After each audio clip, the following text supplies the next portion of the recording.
So I met with Judge Gorsuch, and we had a nice discussion. Um, there were some questions that I asked him, which I wasn't totally satisfied with the answers about some decisions by the Roberts Court that I felt were pro-corporate activist decisions, and but I'm looking forward to the hearings where I'll be asking him some tough questions, and I do have my doubts about whether he won't be a fifth vote for an activist pro-corporate court like we've seen with the Roberts Court. Are you saying you're still open to him? I'm sorry? Are you still open to him if he votes? Well, we have the hearings for a reason. I have some skepticism. I wasn't happy with, I think that in these kind of meetings, he's guarded and he's met now, I guess he's met with 70 senators. So I think he's probably gotten pretty good at speaking around some things. And so I'm looking forward to the hearings to make it a final decision. But I do believe that this court under Roberts, I don't think they have called balls and strikes. I think they've changed the strike zone. Senator, Judge Gorsuch has expressed his frustration with some of Donald Trump's comments about the judiciary, and in the past, did he say anything like that to you? Did he express any frustration with President Trump's comments about the judiciary in your meeting here? No, we did not discuss. No, we didn't discuss that. Senator, does the Republicans' tactics with blocking Merrick Garland last year affect how you're going to approach this, both in the meeting and in the upcoming hearing? I did discuss that with him, and again, that was an area where I didn't really get a satisfactory answer. I asked him about the so-called Biden rule, which has been Biden's speech was completely misrepresented by my colleagues. This was a case in which Justice Scalia died. Biden was talking about a justice resigning to game the court. No one dies to game anything. And I asked him about that, and I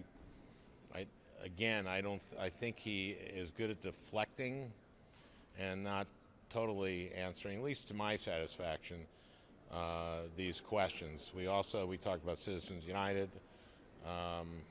Pretty much everything we talked about, I felt that he sort of got into judge speak and didn't really directly answer my questions. What did he say on the Biden rule that you were not satisfied? Well, he said he wasn't familiar with it, and he says he's a great admirer of Merrick Garland. The Biden rule was used very often and continued to be used by the majority leader as the reason for their not taking up Merrick Garland. But if you go back to what Biden said is that if a justice resigned and the president selected somebody who, with consultation, that he would be fine with having hearings, etc. So very, very, almost the opposite of how it's been presented. And but I didn't, I didn't necessarily expect him to go like, you're right. Yeah, they really should have taken him up. But I think he could have split the difference and been a little bit more responsive in his answers. Did anything surprise you Anything what? Did anything surprise you about the meeting? Did he explain to you what his concerns? I wasn't surprised in the meeting. You know, he's a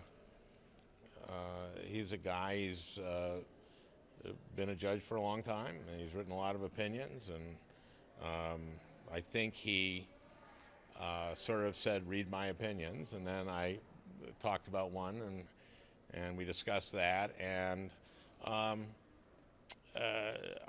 I kind of disagree with his reasoning on some of this, but I'm going to do more reading of his of his opinions. I did ask him for material that has been asked by both the chairman and the ranking member that he didn't seem to know what I was talking about, but the people who are with him did. And I asked for at least something written about where we are on getting that material, and they said they didn't have. They would take it back to the White House, but they didn't have the authority to just even say that they sent us a letter on the progress of getting that material. Is there anything additional you want to say about the sessions back and forth today? You believe that he perjured himself in the hearing? I said that it's hard to come up with any other conclusion. I think if you saw over the weekend, I was bending over backward. I was asked by Martha Raddatz on this week, do I think that he lied?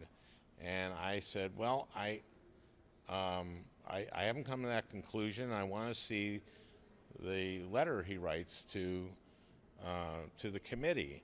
And if you look at the letter, what he wrote was kind of ridiculous. He said that he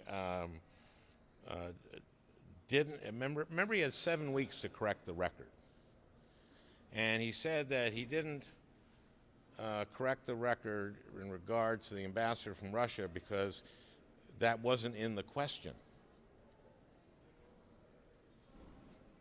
He answered a question I didn't ask.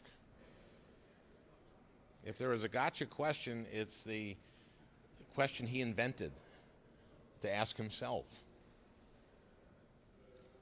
If you read that letter, it is absolutely ridiculous and contradictory, his reasoning. So what I believe is that he should come before the committee. I want to give him the benefit of the doubt, but it is hard to come to any other conclusion than that he was deliberately not telling us the truth at that time. He remembers conversations he had with the ambassador. He remembers the details of them, but he says he doesn't recall whether he talked politics with them or the campaign. And Leahy asked him a pretty simple question. Did you have any conversations about the campaign with anybody? And he said no. He didn't say, I can't recall. He just said no. Now, what are we supposed to take from that? I don't understand how we're supposed to draw any other conclusion than he was lying under oath. Unless he comes back, he should come back and talk to us. Okay? Thank you all. Thanks for coming out here, and thank you. Bye.